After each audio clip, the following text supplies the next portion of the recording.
ஒரு ஊரில் ஒரு ஞானி இருக்கிறார். ரொம்ப பெரிய ஞானி. ரொம்ப வயசாயிட்டுது. கடைசி காலத்தில் அவர்கிட்ட சில பேர் வந்தாங்க. உங்கள் குரு யார் அப்படின்னு கேட்டாங்க. அவர் நிமிர்ந்து பார்த்தார். எனக்கு ஆயிரக்கணக்கான குருமார்கள் உண்டு. அவங்க பேரெல்லாம் சொல்லணும்னா இந்த காலம் பத்தாது. ஆனால் முக்கியமான ஒரு 3 பேரை பற்றி மட்டும் உங்களுக்கு சொல்கிறேன் அப்படின்னாராம். அப்புறம் சொன்னார். அந்த 3 பேரில் ஒருத்தன் ஒரு திருடன். ஒரு சமயம் ஒரு பாலைவனம் வழியாக நான் போய்கிட்டு இருந்தேன். அப்போது வழி தவறி போய் ஒரு கிராமத்துக்கு போயிட்டேன்.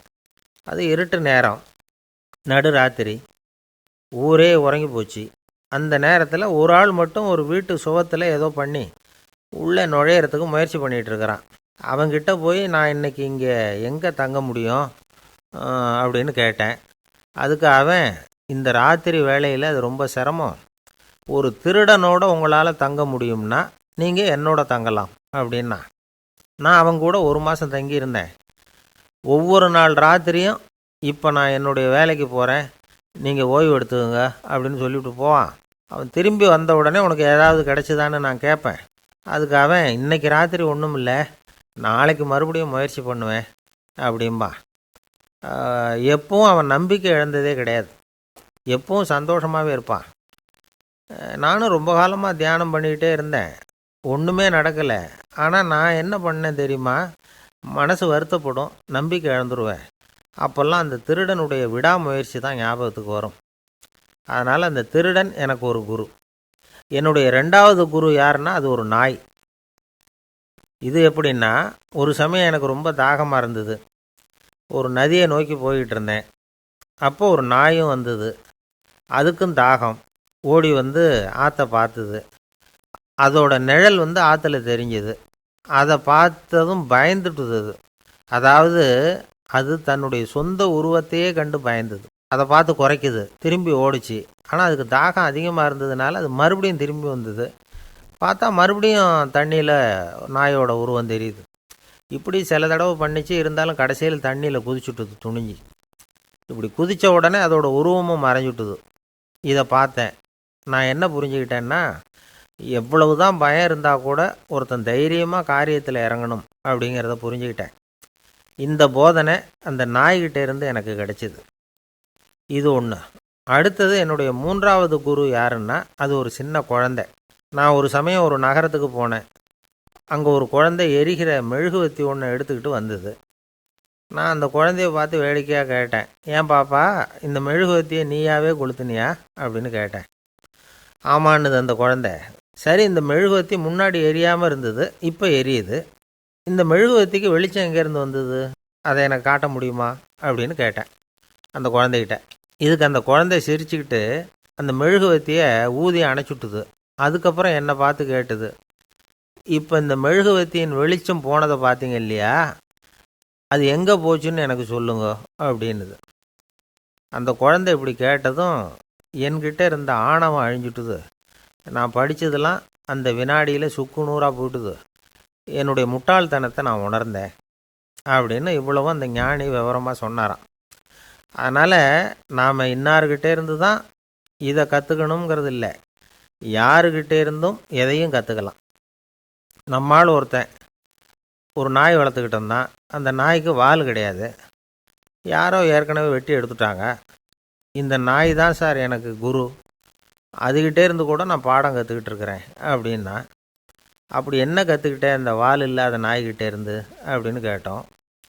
நாம் யாருக்கிட்டையும் வாலாட்டக்கூடாது அப்படிங்கிற பாடத்தை அதுக்கிட்டே இருந்து தான் நான் கற்றுக்கிட்டேன் அப்படின்னா. ஒரு காடு, அங்கே புத்தர் அவர் பாட்டுக்கு நடந்து போய்கிட்டே இருக்கிறார். அவருக்கு பின்னாடி ஒரு குரங்கு, அதுவும் தொடர்ந்து வந்துக்கிட்டே இருக்குது. புத்தர் திரும்பி பார்த்தார். குரங்கு அப்படியே குதித்து உயர எழும்பி ஒரு கிளையில் போய் உக்காந்துது. ஏன் இப்படி பண்ணுறேன்னு கேட்டார் புத்தர். என்னை சாதாரணமாக நினைக்க வேணாம், நான் மகாமந்தி, என்னால் எல்லாம் முடியும், முடியாதுங்கிற வார்த்தையே என்னுடைய அகராதியில் கிடையாது, என்ன வேணும்னாலும் செய்வேன் அப்படின்னுது.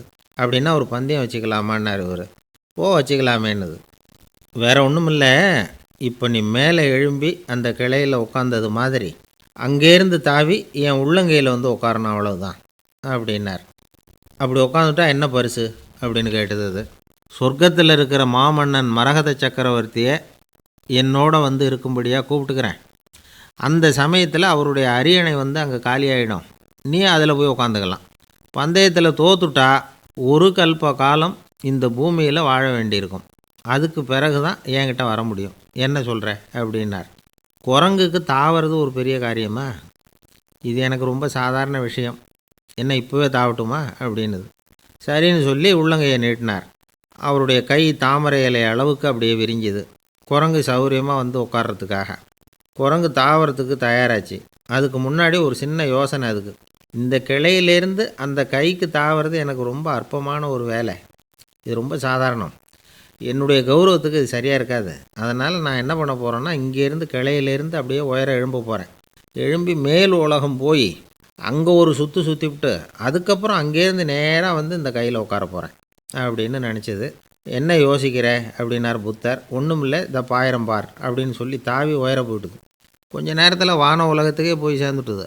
அங்கே போய் பார்த்தா அங்கே ஒரு 5 பளிங்கு தூண்கள் இளம் சிவப்பு நிறத்தில் நின்றுக்கிட்டு இருக்குது. குரங்கு நினச்சிக்கிட்டுது, புத்தர்கிட்ட போய் இந்த பளிங்கு தூண்களை பார்த்தோம்னு சொன்னால் அப்படியே திகைச்சு போயிடுவார். இந்த தூணில் ஏதாவது அடையாளம் செஞ்சுட்டு போகணும் அப்படின்னு அந்த இடத்துல மிதந்துக்கிட்டே நினச்சிது. உடனே ஒரு தூணில் எழுதிச்சு. என்ன எழுதிச்சுன்னா, ஒரு மகா ஞானி இங்கே வந்துட்டு போகிறார் அப்படின்னு எழுதிச்சு. எழுதிவிட்டு அப்படியே கீழே தாவி வந்து புத்தரோட உள்ளங்கையில் உட்காந்துது. எப்படி பார்த்தீங்களா என்னுடைய வேலை? வான உலகத்துக்கே போய் அங்கே இருக்கிற 5 பளிங்கு தூண்களை பார்த்துட்டு அதில் நான் வந்த விவரத்தை எழுதி வச்சுட்டு அதுக்கப்புறம் இங்கே வந்திருக்கிறேன் அப்படின்னுது ரொம்ப பெருமையாக. அப்படியா அப்படின்னார் புத்தர்.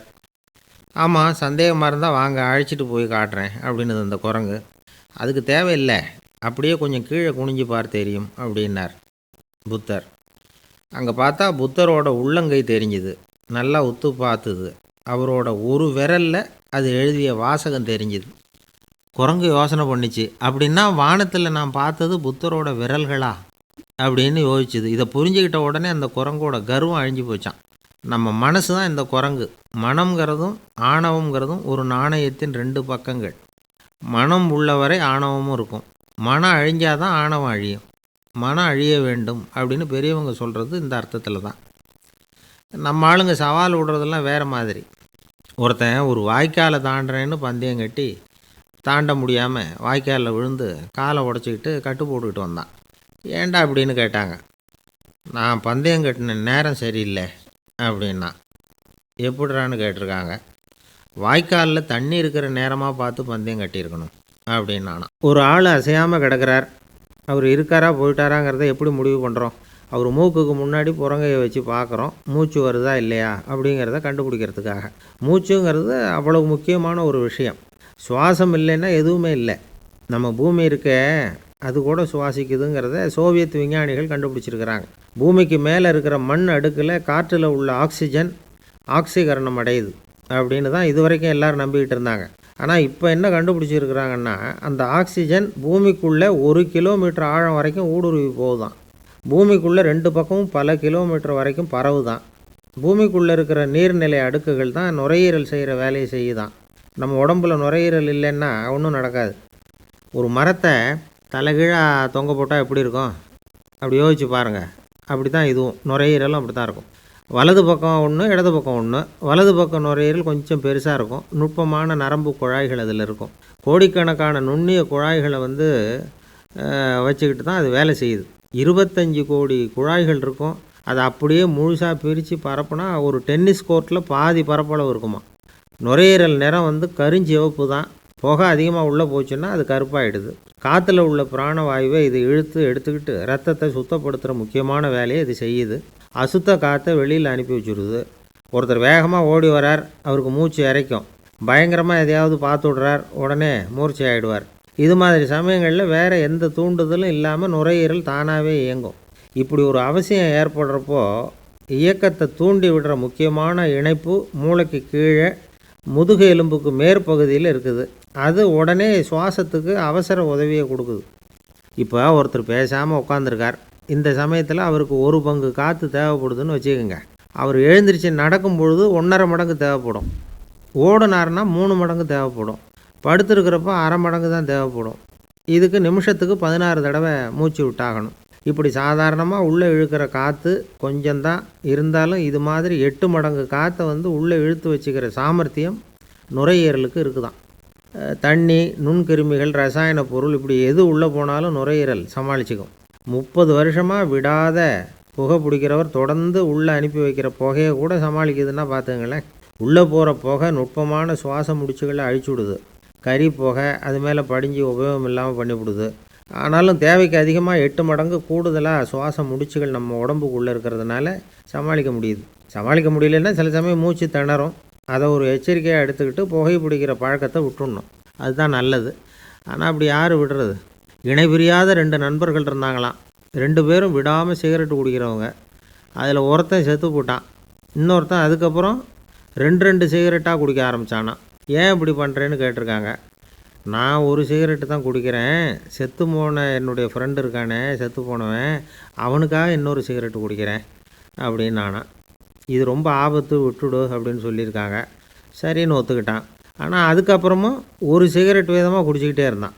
சிகரெட்டு பழக்கத்தை நீ இன்னும் விடலையான்னு கேட்டாங்களாம். அந்த பழக்கத்தை நான் எப்போவோ விட்டுட்டேன், இப்போ நான் குடிக்கிறது என் ஃப்ரெண்டுக்காக அப்படின்னு நானான். இவங்கெல்லாம் எப்படி திருந்துறது? ஒரு கடைக்கு போனேன், 5 ரூபா பணத்தை எடுத்து கொடுத்தேன். ஒரு தினசரி பத்திரிகையை கேட்டேன். அவர் உடனே அங்கே அடுக்கி வச்சுருந்த பத்திரிகையில் ஒன்று எடுத்து என் கையில் கொடுத்தார். வாங்கிக்கிட்டேன். மீதி பணத்தை எடுத்தார். அதையும் என் கையில் கொடுக்கணும்ல, கொடுக்கல. எதிரில் இருந்த பலகையில் வச்சு எடுத்துக்க சொன்னார். எப்பவும் அவர் அப்படி தான் பண்ணுவார். நானும் எடுத்துக்கிட்டு வந்துடுவேன். இவர் ஏன் இப்படி பண்ணுறாருங்கிறது எனக்கு ரொம்ப நாளாக ஒரு சந்தேகம். ஒரு நாள் அவர்கிட்டயே இதை கேட்டுவிட்டேன். ஏங்க, நீங்கள் உங்கள் கடைக்கு வந்து பொருள்கள் வாங்குறவங்களுக்கு நீங்கள் பாக்கி சில்லறையை கொடுக்குறப்போ பலகையில் வச்சு விட்றீங்க, கையில் கொடுக்க மாட்டேங்கிறீங்களே, ஏன் அப்படின்னு கேட்டேன். காசை கையில் கொடுத்தா நம்மக்கிட்ட இருக்கிற லட்சுமி போயிடுவா சார் அப்படின்னார். அதாவது பணம் செலவாயிடும் அப்படின்னு அர்த்தமா. இன்னொரு நண்பர், அவர் ஒரு நாள் வழக்கத்துக்கு மாறாக ரொம்ப சோகமாக உட்காந்துருக்கிறார். ஏங்க என்னாச்சு, ஏன் இப்படி கப்பலே கவிழ்ந்தது மாதிரி உட்காந்துருக்குறீங்க அப்படின்னு கேட்டேன். கப்பலே கவிழ்ந்திருந்தா கூட நான் இப்படி கவலைப்பட மாட்டேன் சார், வேற ஒன்று நடந்து போச்சுன்னார். என்னன்னு கேட்டேன். என் உச்சந்தலையில் பல்லி ஒன்று விழுந்துட்டுதுன்னார். அதுக்காகவா இப்படி அப்படின்னு ஆச்சரியப்பட்டேன். ஆமாங்க, பல்லி உச்சந்தலையில் விழுந்தால் பலன் என்னன்னு பஞ்சாங்கத்தில் பார்த்தேன், மரணம்னு போட்டிருக்கு அப்படின்னு சொல்லிவிட்டு அவர் தொடர்ந்து கவலைப்பட ஆரம்பிச்சிட்டார்.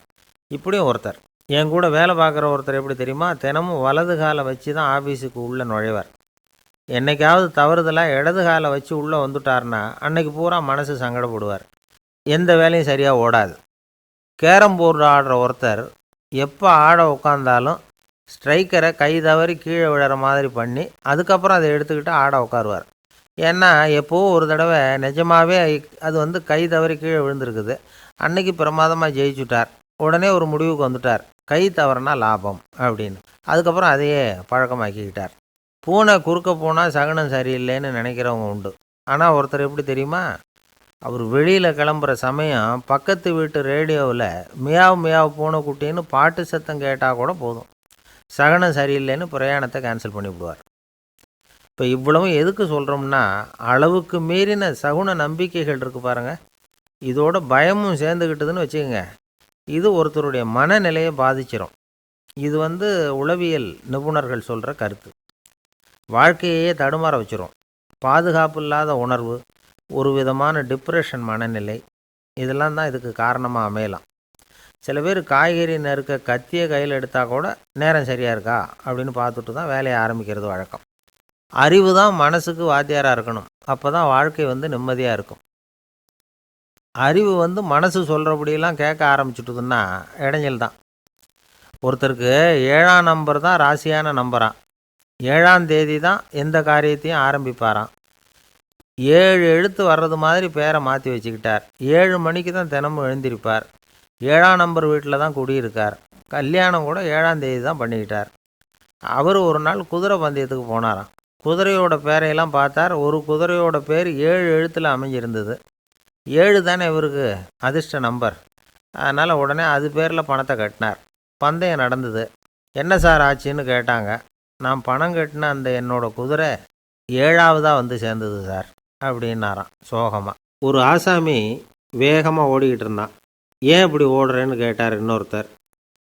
அங்கே ஒரு ஆள் அடிபட்டு கிடக்கிறான், அதை பார்த்தேன், உடனே ஓடுறேன்னா. எங்கேன்னு கேட்டார். ஆஸ்பத்திரிக்குன்னா. ஒரு ஆள் அடிபட்டு கிடக்கிறத பார்த்தா உடனடியாக நாம் செய்ய வேண்டியது முதல் உதவி, அதுக்கப்புறம் தான் ஆஸ்பத்திரி. இன்றைக்கி விபத்துங்கிறது சர்வசாதாரணமாக நடந்துக்கிட்டு இருக்குது. வாகன விபத்து, வெடிகுண்டு விபத்து, தீ விபத்து, கட்டடம் சரியறது, பூகம்பம், இப்படி நிறைய நடக்குது. ஒரு விபத்தை பார்த்துட்டா நம்மளில் பல பேர் நமக்கு என்னத்துக்கு வம்புன்னு ஒதுங்கி போயிடுறதும் உண்டு. சில பேர் துணிஞ்சு கிட்ட போய் உதவி செய்கிறதும் உண்டு. அப்படி உதவி செய்ய நினைக்கிறவங்களுக்கு உபயோகப்படுற தகவல் இது. விபத்தில் காயமடைஞ்சவங்களை 3 பிரிவாக பிரிக்கலாமா.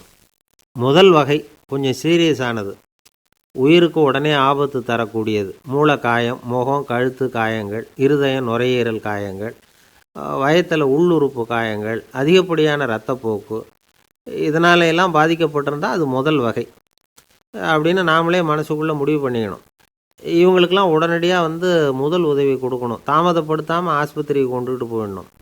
இப்படி கொஞ்சம் எச்சரிக்கையாக நடந்துக்கிட்டால் அவங்களில் பல பேரை காப்பாற்றி போடலாம். ரெண்டாவது வகை எப்படின்னா, முதல் உதவி விரைவாக கிடைச்சா உயிர் பிழைக்கக்கூடிய மார்பு காயங்கள், கைகால் எலும்பு முறிவு, இடுப்பு முதுகெலும்பு காயம், சீரான இரத்த சேதம், இப்படிப்பட்டவங்களை ரெண்டாவது வகையாக பிரிக்கணும். ஆபத்து இல்லாத சிராய்ப்புகள், சிறு காயங்கள், இரத்த உறைவுகள், இதனால் பாதிக்கப்படுறவங்க மூணாவது வகை. ஒருத்தர் தலையில் அடிபட்டு நினைவு விழுந்துட்டார்னு வச்சுங்க, அவருக்கு வாந்தி வர்றதுனால புறையேறி மூச்சு அடைப்பு உண்டாகும். இப்படி ஆகாமல் இருக்கிறதுக்காக தலையை ஒரு பக்கமாக சாய்ச்சி வைக்கலாம். நாடி துடிப்பையும் இதய துடிப்பையும் தொட்டு பார்க்கணும். அது குறைஞ்சிருந்தாலும் சரி, நின்று இருந்தாலும் சரி, அவர் மார்பை நிமிஷத்துக்கு 80 தடவை உள்ளங்கையால் அழுத்தி இதய துடிப்பை மீட்கிறதுக்கு உதவி பண்ணணும். கழுத்தில் காயம்பட்டாலும் ஆபத்து அதிகம். கழுத்துக்கு அடியில் ஒரு துண்டை மடித்து வைக்கலாம். 2 பக்கமும் சின்ன தலையணை அல்லது துணி மடிப்புகளை வச்சு கழுத்தை அதிகமாக அசையாமல் பார்த்துக்கலாம். முதுகெலும்பு முறிஞ்சிருக்குமோ அப்படிங்கிற சந்தேகம் இருந்ததுன்னா அவரை அதிகமாக அசைய விடக்கூடாது. அதிகமாக அசைஞ்சால் தண்டு இடத்துல பாதிப்பு ஏற்பட்டு கை கால் விளங்காமல் போயிடும். அவரை ஒரு கனமான போர்வை இல்லைன்னா பாயில் படுக்க வச்சு 4 பேர் மெதுவாக தூக்கி மருத்துவ உதவிக்கு அனுப்பி வைக்கலாம். கையெலும்பு முறிஞ்சிருந்தால் முறிஞ்ச பாகத்தை உடம்போடு சேர்த்து அசையாமல் கட்டி போடலாம். கால் எலும்பு முறிஞ்சிருந்தால் மற்ற காலோடு சேர்த்து கட்டி போடலாம். முறிஞ்ச பாகம் தொங்காமல் பார்த்துக்கணும். அப்போ தான் வீக்கம் உண்டாகாமல் இருக்கும். வெட்டு காயம், குண்டடிப்பட்ட காயம், இதிலெல்லாம் இரத்தப்போக்கு அதிகமாக இருக்கும். ரத்தம் வெளியேற ஆபத்து அதிகம். சுத்தமான துணியை பல மடிப்புகளை மடித்து காயத்தின் மேலே வச்சு அழுத்தமாக ஒரு 10 நிமிஷம் பிடிச்சிக்கணும். ரத்தம் நின்ன உடனே காயத்துக்கு கட்டு போடலாம். சில சமயம் காயம்பட்ட பாகத்தை உயரமாக தூக்கி பிடிச்சிக்கிட்டா தான் ரத்த கசிவு நிற்கும். இந்த விவரங்களையெல்லாம் கொஞ்சம் மனசில் வாங்கி வச்சுக்கிட்டோம்னா சமயத்தில் உதவும். ஏன்னா இந்த காலத்தில் விபத்து எந்த ரூபத்தில் எப்போ வரும்னு யூகிக்கவே முடியல. நண்பர் ஒருத்தர் சொன்னார், நேற்றுக்கு பாருங்கள் சார், என் கண்ணு முன்னாடியே ஒரு சின்ன விபத்து நடந்ததுன்னார். என்னன்னு விசாரித்தோம். ஒரு பஸ்ஸில் வந்துக்கிட்டு இருந்தேன். அந்த பஸ்ஸில் பின்பக்கம் படி ஓரமாக நின்றுக்கிட்டு இருந்த ஒருத்தர் ரோட்டில் விழுந்துட்டார். டிரைவர் அதை கவனிக்கலை, நிறுத்தாமல் அவர் பாட்டுக்கு போகிறாருன்னார். கண்டக்டர் உடனே விசில் கொடுத்து பஸ்ஸை நிறுத்த வேண்டியது தானே அப்படின்னோம். அதுதான் சார் முடியாமல் போச்சுன்னார் அவர். ஏன்னு கேட்டாங்க. தவறி கீழே விழுந்ததே அந்த கண்டக்டர் தான் சார் அப்படிங்கிறார். ஒரு நண்பர், அவர்கிட்ட பேசிக்கிட்டு இருந்தேன். மனித உறவுகள் பற்றி அவர் சொல்லிகிட்டு இருந்தார். அமெரிக்காவில் தந்தை மகன் உறவு எப்படி இருக்குது அப்படிங்கிறத விளக்கிறதுக்கு அவர் ஒரு கதையை சொன்னார். ஒரு அப்பா பகல் பூராவும் அலுவலகத்தில் வேலை, ஓடி ஆடி உழைச்சிக்கிட்டு களைச்சி போய் ராத்திரி 10 மணிக்கு மேலே வீடு திரும்பினான். வீட்டு வாசலில் அவரோட மகன் காத்துக்கிட்டு இருக்கிறான். இன்னமும் தூங்கலை. அப்பாவை வாசல்லையே தடுத்து நிறுத்தி, அப்பா உனக்கு சம்பளம் எவ்வளவு அப்படின்னு கேட்குறான். ஏற்கனவே ஆஃபீஸு பிரச்சனைகளால் அலுத்து போய் திரும்புகிற அப்பாவுக்கு கோவம் வந்துடுது. என்னடா இப்படிலாம் கேளுன்னு உங்கள் அம்மா உனக்கு சொல்லி கொடுத்தாளா அப்படின்னு சொல்லிவிட்டு உள்ளே போய் சட்டையை கட்டி மாட்டி விட்டு குளிச்சு விட்டு மறுபடியும் வெளியில் உடையை மாற்றுகிற சமயம் அப்போ மறுபடியும் மகன் உள்ளே நிற்கிறான் அவர் முன்னாடியே. அப்பா உனக்கு எவ்வளவு சம்பளங்கிறான் மறுபடியும். அப்பாவுக்கு எரிச்சல் அதிகமாகிட்டுது. மணிக்கு $20 போதுமா அப்படின்னார். அப்படின்னா எனக்கு ஒரு $10 தர முடியுமான்னா மகன். இதுக்கு தான் என் சம்பளம் எவ்வளவுன்னு கேட்டியா? 2ஆம் வகுப்பு படிக்கிற உனக்கு எதுக்குடா $10 அப்படின்னு கத்திவிட்டு தொலைக்காட்சி பெட்டியின் முன்னாடி போய் உட்காந்துக்கிட்டு ஏதோ நிகழ்ச்சியை பார்க்க ஆரம்பிச்சிட்டார். கொஞ்ச நேரம் கழித்து மறுபடியும் மகன் நிற்கிறான். அப்பா ப்ளீஸ் எனக்கு ஒரு $10 கொடுக்க முடியுமா? மகனுடைய கண்களில் கண்ணீர். என்னடா அவன் கண்ணீரை காட்டி காரியம் சாதிக்கலாம்னு பார்க்குறியா? ஒரு காசு கூட கொடுக்க மாட்டான் போ அப்படின்னு விரட்டி விட்டான். மகன் கண்ணீரை தொடச்சிக்கிட்டே கண்ணை தொடச்சிக்கிட்டு பேசாமல் போய் படுத்துக்கிட்டானான். கொஞ்ச நேரம் ஆச்சு. அப்பாவோட கோபம் கொஞ்சம் கொஞ்சமாக குறைஞ்சிது. பிள்ளைகிட்ட கோபமாக கத்துனது தப்பு தாங்கிறது புரிஞ்சுது அவனுக்கு. எழுந்திரிச்சு போனான், படுக்கை இறக்கி போனான். மகனை பார்த்தான். அவன் தலையணையை கட்டி பிடிச்சிக்கிட்டு அழுதுகிட்டு இருக்கிறான். அவனை மெல்ல நெருங்கி அவங்ககிட்ட எதமாக பேசுகிறதுக்கு ஆரம்பித்தானான். எதுக்குடா உனக்கு $10 பள்ளிக்கூடத்தில் கேட்டாங்களா அப்படின்னு கேட்டானான். மகன் சொல்லியிருக்கான், இல்லை டாடி, உனக்கு 1 மணி நேரம் சம்பளம் $20ன்னு சொன்னேன். நீ ஏற்கனவே எனக்கு கொடுத்த பாக்கெட் மணி $10 என்கிட்ட இருக்குது. இப்போ நீ இன்னொரு $10 கொடுத்தீங்கன்னா அதையும் சேர்த்து $20 ஆகிடும். அந்த $20 நான் உனக்கு கொடுத்துருவேன். அப்படி கொடுத்தா நீ என் கூட 1 மணி நேரம் செலவழிப்ப இல்லையா? அதுக்காக தான் $10 கேட்டேன் அப்படின்னு சொன்னானான். அந்த அப்பா கண்ணு கலங்கி போச்சான். ஆதரவோடு தன்னுடைய மகனை கட்டி பிடிச்சி அழ ஆரம்பிச்சிட்டாராம். இதுதான் நண்பர் சொன்ன கதை. அமெரிக்கா மட்டும் இல்லை, உலகம் பூராவும் இன்றைக்கி மனித உறவுகள் இப்படி தான் மாறிக்கிட்டு இருக்கு. பெரியவர்கள் அறிவுரை என்ன தெரியுமா? உங்கள் குழந்தைகளிடமிருந்து குழந்தை பருவத்தை பிரித்து விடாதீர்கள் அப்படிங்கிறது தான். அதாவது இன்றைய குழந்தைகள் தங்கள் பிருந்தாவனத்தை இழந்து விடுகிறார்கள் அப்படிங்கிறது அவங்களுடைய கருத்து. இந்த நிலைக்கு நாம் காரணமாக இருந்துடக்கூடாது. குழந்தைகளோட விளையாடுவோம், குடும்பத்தோடு உறவாடுவோம் அப்படிங்கிறது தான் நம்முடைய நோக்கமாக இருக்கணும். இன்றைய உறவு முறைக்கு இன்னொரு உதாரணம் சொல்லுவாங்க. ஒருத்தர் வந்தாராம், அவர் பக்கத்தில் ஒரு சின்ன பையன். நாம் அவரை விசாரிக்கிறோம், யார் இந்த பையன் அப்படின்னா அவர் சொல்கிறார், இவன் எனக்கு தூரத்து உறவு அப்படின்னாராம். இந்த தூரத்து உறவுன்னா எப்படின்னு இருக்கான். இதுக்கு அவன் சொல்லியிருக்கிறான், இவன் எங்கள் அப்பாவுக்கு 8வது புள்ளை அப்படின்னானான். இந்த உலகத்தில் எல்லாருக்கும் மகிழ்ச்சி தரக்கூடிய ஒரு பொருள் எது?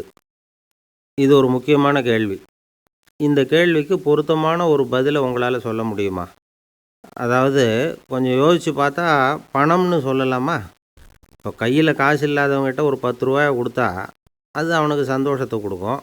ஏற்கனவே வருமான வரி பிரச்சனையில் சிக்கி இருக்கிறவர்கிட்ட இன்னும் கொஞ்சம் பணம் இந்தாங்கன்னு சொல்லி கொடுத்தோம்னா அது அவருக்கு சங்கடத்தை தான் கொடுக்கும். அதனால் அந்த கேள்விக்கு பணங்கிறது பொருத்தமான பதிலாக இருக்க முடியாது. கேள்வி என்னன்னா, இந்த உலகத்தில் எல்லாருக்கும் மகிழ்ச்சி தரக்கூடிய ஒரு பொருள் எது? சரி, இனிப்புன்னு சொல்லலாமா? ஏன்னா எல்லாருக்கும் இனிக்க தானே செய்யும். அதுலேயும் ஒரு சிக்கல் இருக்குது. சர்க்கரை வியாதிக்காரங்களுக்கு அது என்ன சந்தோஷத்தையாக கொடுக்கும்? ஆக எல்லாருக்கும் வேறுபாடு எதுவும் இல்லாமல் மகிழ்ச்சியை கொடுக்கக்கூடியது வேறு ஏதோ ஒன்று இருக்குது. அது என்னன்னு கண்டுபிடிக்கணும். அதுதான் இன்றைக்கி தகவல். இப்போ அதை கண்டுபிடிக்கணும்னா இந்த கதையை கேட்கணும். அது என்ன கதைன்னா, ஒரு ஊரில் ஒரு ராஜா இருந்தார். அவருக்கும் இதே சந்தேகம் வந்துட்டுது. அதாவது எல்லாருக்கும் இன்பம் தரக்கூடிய பொருள் எது அப்படின்னு. இதுக்கு பதில் தெரிஞ்சுக்கிறதுக்கு ஆசைப்பட்டார். சரி, அதுக்கு என்ன செய்யலாம்னு யோசனை பண்ணார். நாட்டு மக்களுக்கு பகிரங்கமாக ஒரு அறிவிப்பு கொடுத்தார். நம்ம நாட்டு மக்கள் இன்பம் தரக்கூடிய பொருள் எதுன்னு நினைக்கிறாங்களோ அதை கொண்டுக்கிட்டு வந்து அரண்மனையில் உள்ள கண்காட்சி மண்டபத்தில் வைக்கலாம். அப்படி அவங்க வைக்கிற பொருள்களில் எது எல்லாருக்கும் இன்பம் தரக்கூடியதாக இருக்குமோ அதை வச்சவருக்கு 1000 பொற்காசுகள் பரிசு அப்படின்னு அறிவிப்பு கொடுத்துட்டார். ஜனங்கள் இந்த அறிவிப்பை கேட்டாங்க.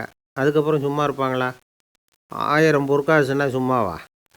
அவங்க கையில் என்னென்ன கிடைச்சதோ அதையெல்லாம் கொண்டாந்து அரண்மனை காட்சி மண்டபத்தில் வச்சுட்டாங்க. அதுக்கப்புறமா ராஜா அங்கே வந்தார். ஒவ்வொன்றா பார்த்துக்கிட்டே வந்தார். முதல்ல ஒரு குயில் இருந்தது, இனிமையாக பாடக்கூடிய குயில்.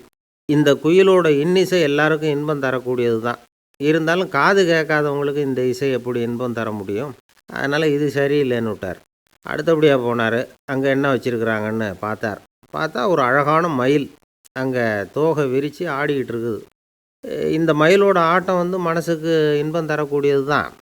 இருந்தாலும் பார்வை இல்லாதவங்க இந்த ஆட்டத்தை பார்த்து ரசிக்க முடியுமா? முடியாது.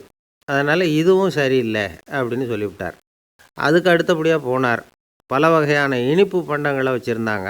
பார்த்தார், வயசானவங்களுக்கும் நோயாளிகளுக்கும் இது இன்பம் தராது, துன்பம்தான் கொடுக்கும் அப்படின்னார். இப்படி ஒவ்வொன்றா பார்த்துக்கிட்டே போகிறார். அழகான மலர்கள், கனிகள், ஓவியங்கள் எதுவுமே பொருத்தமாக தெரியல. சகல பேருக்கும் இன்பம் தரக்கூடிய வகையில் எதுவும் இல்லை. கடைசியாக வந்தார். அங்கே ஒரு களிமண் பொம்மை இருந்தது. அது என்ன பொம்மை தெரியுமா? பசியால் வாடி இருக்கிற ஒருத்தருக்கு ஒரு அம்மா இனிமையாக பேசிக்கிட்டு சோறு போடுறது மாதிரி அந்த பொம்மையை செஞ்சுருந்தாங்க. அதுக்கு கீழே அன்பு அப்படின்னு எழுதியிருந்தது. ராஜா பளிச்சுன்னு ஒரு முடிவுக்கு வந்தார். அந்த பொம்மையை செஞ்ச சிற்பியை வரவழைச்சார், பரிசு கொடுத்தார். அன்பு ஒன்று தான் எல்லாருக்கும் இன்பம் அளிக்கக்கூடிய பொருள். காது கேட்காதவங்களும் அதை கேட்க முடியும், பார்வை இல்லாதவங்களும் அதை பார்க்க முடியும், குழந்தைகளும் அதை உணர முடியும் அப்படின்னு அதுக்கு விளக்கம் கொடுத்தார் அந்த மன்னர். இந்த உலகத்தில் எல்லாருக்கும் மகிழ்ச்சி தரக்கூடிய ஒரு பொருள் அன்பு தான். அதை புரிஞ்சுக்கிட்டு தான் சில கணவன்மார்கள் மனைவி பேரில் ரொம்ப அன்பை காட்டிக்கிறது வழக்கம். ஒரு வீட்டு வாசப்படி பக்கமாக மழைக்கு வந்து ஒதுங்கினார் ஒருத்தர். மழை தூறிக்கிட்டு இருந்தது, இருட்டு நேரம். அந்த வீட்டில் இருந்தவர், இன்றைக்கி ராத்திரி வேணும்னா இங்கேயே தங்கிட்டு காலையில் போங்க அப்படின்னார். உடனே இவர் சொன்னார், ரொம்ப நன்றிங்க, ஒரு 10 நிமிஷத்தில் இதை வந்துவிடுறேன் அப்படின்னு சொல்லிவிட்டு எங்கேயோ ஓடினார். 10 நிமிஷம் கழித்து திரும்பி வந்தார். ஆமாம், எங்கே போயிட்டு வந்தீங்கன்னு கேட்டார் வீட்டில் இருந்தவர். நேராக எங்கள் வீட்டுக்கு போய் மனைவிக்கிட்ட இன்றைக்கி ராத்திரி இங்கேயே தங்கிக்கிறேன்னு சொல்லிவிட்டு வந்துவிட்டேன் அப்படின்னார் அவர். அன்பில் இது ஒரு ரகம். ஒரே ஒரு ஊரில் ஒரு பாதிரியார் இருந்தார். ரொம்ப நாள் சந்தோஷமாக வாழ்ந்தார். ஒரு நாள் அவர் மடத்து சமையல் அறையில் பாத்திரங்களை கழுவி துலக்கி சுத்தப்படுத்திக்கிட்டு இருந்தார். அந்த சமயத்தில் ஒரு தேவதூதன் அவர் முன்னாடி வந்து நின்னான். இவர் நிமிர்ந்து பார்த்தார். ஆண்டவர் என்னை உங்ககிட்ட அனுப்பியிருக்கிறார், பரலோகத்தில் வாசம் செய்கிறதுக்கு உங்களுக்கு நேரம் வந்துட்டுது அப்படின்னு நான் அந்த ஆள். ஆண்டவருக்கு என்னோட ஞாபகம் வந்ததுக்கு நன்றி. ஆனாலும் இப்போ இங்கே நீயே பாரு, எவ்வளவு பாண்டங்கள் பாக்கி இருக்குது, இவ்வளவையும் நான் சுத்தப்படுத்த வேண்டியிருக்கு. நான் நன்றி கெட்டவனாக இருக்க விரும்பலை. இந்த பணியை முடிக்கிற வரைக்கும் என்னுடைய பரலோக வாழ்வை தள்ளி வைக்க முடியுமா? நீ என்ன நினைக்கிற அப்படின்னு கேட்டார். தேவதூதன் தனக்கே உரிய விவேகத்தோட அன்போட பாதிரியாரை பார்த்தான். சரி, என்ன செய்யலாம்ங்கிறத அப்புறம் சொல்கிறேன் அப்படின்னு சொல்லிவிட்டு புறப்பட்டு போயிட்டான். ஒரு நாள் அந்த பாதிரியார் தோட்டத்தில் உள்ள களைகளையெல்லாம் ஒரு களை கொத்தியால் கொத்தி களை எடுத்துக்கிட்டு இருக்கிறார். அந்த சமயத்தில் இந்த தேவதூதன் மறுபடியும் அவர் முன்னாடி வந்து நிற்கிறான். பாதிரியார் பார்த்தார். இதை பாரு, இந்த தோட்டம் பூராவும் எவ்வளவு களை மண்டி கிடக்கு, பரலோகம் கொஞ்ச காலம் எனக்காக பொறுத்திருக்கலாம்னு நீ நினைக்கிறியா அப்படின்னு கேட்டார். தேவதூதன் சிரிச்சுக்கிட்டே மறுபடியும் மறைஞ்சிட்டான். மறுபடியும் அவர் களை எடுக்கிறது, தானிய களஞ்சியத்துக்கு வர்ணம் பூசுறது, இப்படிப்பட்ட வேலைகளில் ஈடுபட்டிருக்கார். இன்னொரு நாள் ஒரு மருத்துவமனையில் நோயாளிகளை கவனிச்சிக்கிட்டு ரொம்ப தீவிரமாக இருக்கிறார் அந்த பாதிரியார். ஒரு நோயாளியோட தாகத்துக்கு தண்ணீர் கொடுத்துட்டு நிமிர்ந்து பார்க்குறப்போ தேவதூதன் மறுபடியும் அவர் முன்னாடி வந்து நிற்கிறான். இந்த தடவை பாதிரியார் தன்னலமற்றவராக பேரன்பை காட்டக்கூடிய வகையில் தன்னுடைய 2 கைகளையும் உயர்த்தியபடி தேவதூதனின் கவனத்தை பிணியால் வாடக்கூடிய நோயாளிகளின் பக்கம் திருப்பினாராம். தேவதூதன் ஒன்றும் சொல்லலை, மறைஞ்சிட்டான். அன்னைக்கு சாயந்தரம் பாதிரியார் மடத்தில் உள்ள தன்னுடைய அறைக்கு போய் இளைப்பாறினார். யோசித்து பார்த்தார். தேவதூதனையும் தேவதூதனின் விருப்பத்தையும் பல நாள் தள்ளி போட்டு வந்ததையும் அவர் ரொம்ப நினச்சி பார்த்தார். திடீர்னு தான் முதுமை அடைகிறதையும் சோர்வு அடைகிறதையும் உணர்ந்தார். ஆண்டவரை நினச்சார். ஆண்டவரே, உம்முடைய தூதனை மறுபடியும் என்கிட்ட அனுப்புனா நான் சந்திக்கிறதுக்கு ஆவலாக இருக்கேன் அப்படின்னு சொல்கிறப்பவே தேவதூதன் பக்கத்தில் வந்து நின்னான். பாதிரியார் நிமிர்ந்து பார்த்தார். நீ இப்போவே என்னை அழைச்சிக்கிட்டு போக விரும்பினா நான் பரலோகத்துக்கு வர்றதுக்கு தயாராக இருக்கேன்னார். தேவதூதன் அந்த பாதிரியாரை அன்போடவும் விவேகத்தோடவும் பார்த்து, நீங்கள் என் கூட பரலோகத்துக்கு வர்ற தயாராக இருக்கிறதா சொல்கிறீங்க, ஆனால் நீங்கள் இது வரைக்கும் வேறு எங்கே இருந்ததா நினைக்கிறீங்க அப்படின்னானா. அப்படின்னா இது வரைக்கும் இருந்த இடம்தான் பரலோகம் அப்படிங்கிறத உணர்த்தியிருக்கிறான். பரலோகம்னா என்னென்னு புரிஞ்சுக்கிறதுக்கு இந்த சம்பவம் நமக்கு உதவியாக இருக்குது. தொண்டு செய்கிறத விட பெரிய செயல் வேறு எதுவும் இருக்க முடியாது. அது நம்ம மனசுக்கு கொடுக்குற சுகத்தை வேறு எதுவும் கொடுக்க முடியாது. நாம் தொண்டு செய்கிற இடம் தான் அந்த புண்ணிய இடம். ஆனால் இந்த காலத்துல எல்லாம் நாம் தொண்டு செய்யணும்னு நினச்சி ஏதாவது ஆரம்பித்தா கூட அதை ஒரு மாதிரியாக சுற்றி நின்று வேடிக்கை பார்க்க ஆரம்பிச்சிடுறாங்க. ஒரு பெரியவர் அப்படி தான் ஒரு தொண்டு செஞ்சுக்கிட்டு இருந்தார். ஒரு கோவில் கட்டிக்கிட்டு இருந்தாங்க. அதில் ஒரு இடத்துல ஒரு பலகையை வச்சு ஆணி அடிக்கிற வேலையை செஞ்சுக்கிட்டு இருந்தார் அந்த பெரியவர். ஒரு சின்ன பையன் அதை ரொம்ப ஊக்கமாக அக்கறையாக கவனிச்சிக்கிட்டு இருந்தான். பெரியவர் இதை கவனித்தார். என்னப்பா பார்க்குற, உனக்கும் இது மாதிரி தொண்டு செய்யணும்னு ஆசையாக இருக்கா அப்படின்னு கேட்டார். அதுக்கு அந்த பையன் சொல்கிறான், அப்படி இல்லைங்க, நீங்கள் ஆணி அடிக்கிறப்போ கையில் சுத்தியால் அடிச்சுக்கிட்டா எப்படி துடிப்பீங்க, எப்படி கத்துவீங்கன்னு தெரிஞ்சுக்கிறதுக்காக அதை பார்க்கணும்னு ஆசை, அதுக்காக தான் காத்துக்கிட்டு இருக்கேன் அப்படின்னு நானும். இந்த காலத்து புள்ள ஒருத்தன் தன்னோட அப்பாவை பார்த்து சொன்னான், அப்பா, நான் உனக்கு உதவி செய்யலாம்னு நினைக்கிறேன், என்ன உதவி செய்யணும்னு சொல்லு அப்படின்னா. நீ சும்மா இருந்தால் அதுவே எனக்கு செய்கிற பெரிய உதவிடா அப்படின்னார் அப்பா.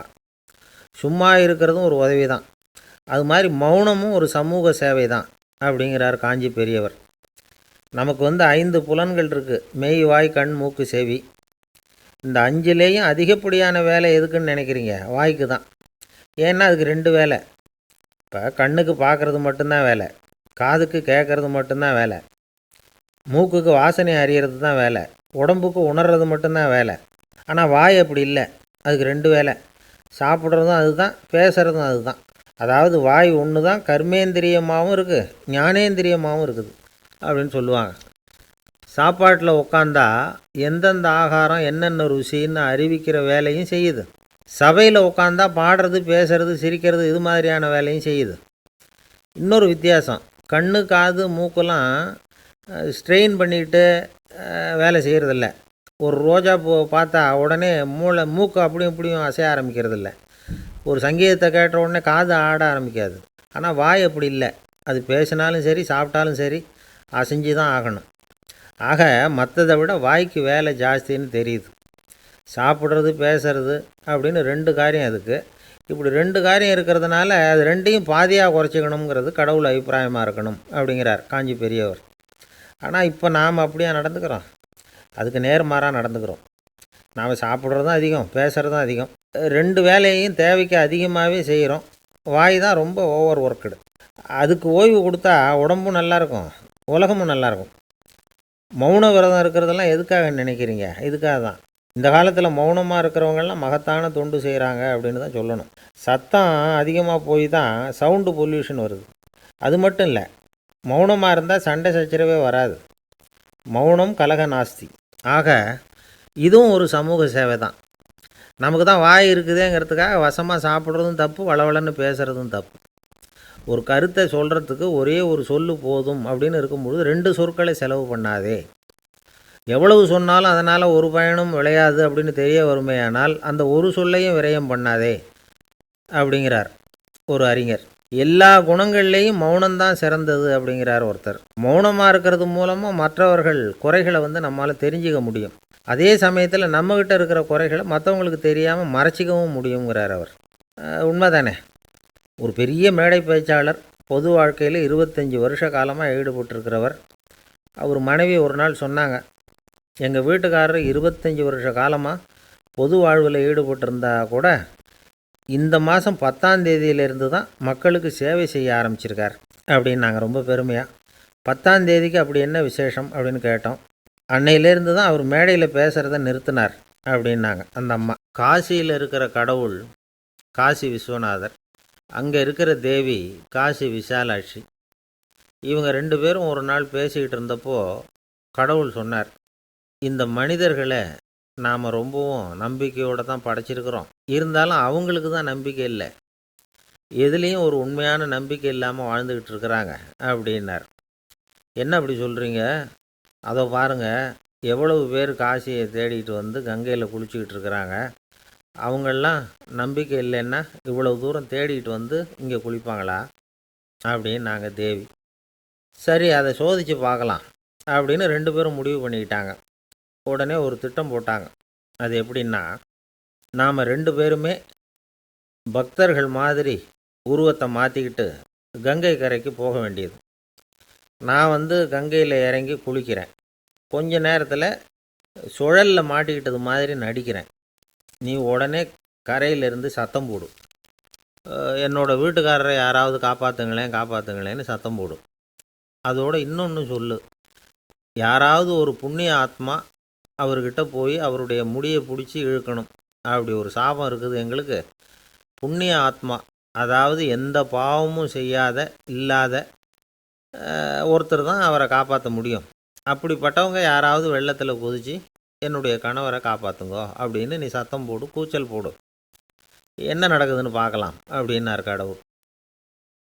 சரின்னு சொல்லி 2 பேருமா சாதாரண பக்தர்கள் மாதிரி கங்கை கரைக்கு சேர்ந்தாங்க. அவர் இறங்கி குளித்தார். திட்டம் போட்டது மாதிரியே சுழலில் மாட்டிக்கிட்டது மாதிரி கத்துனார்.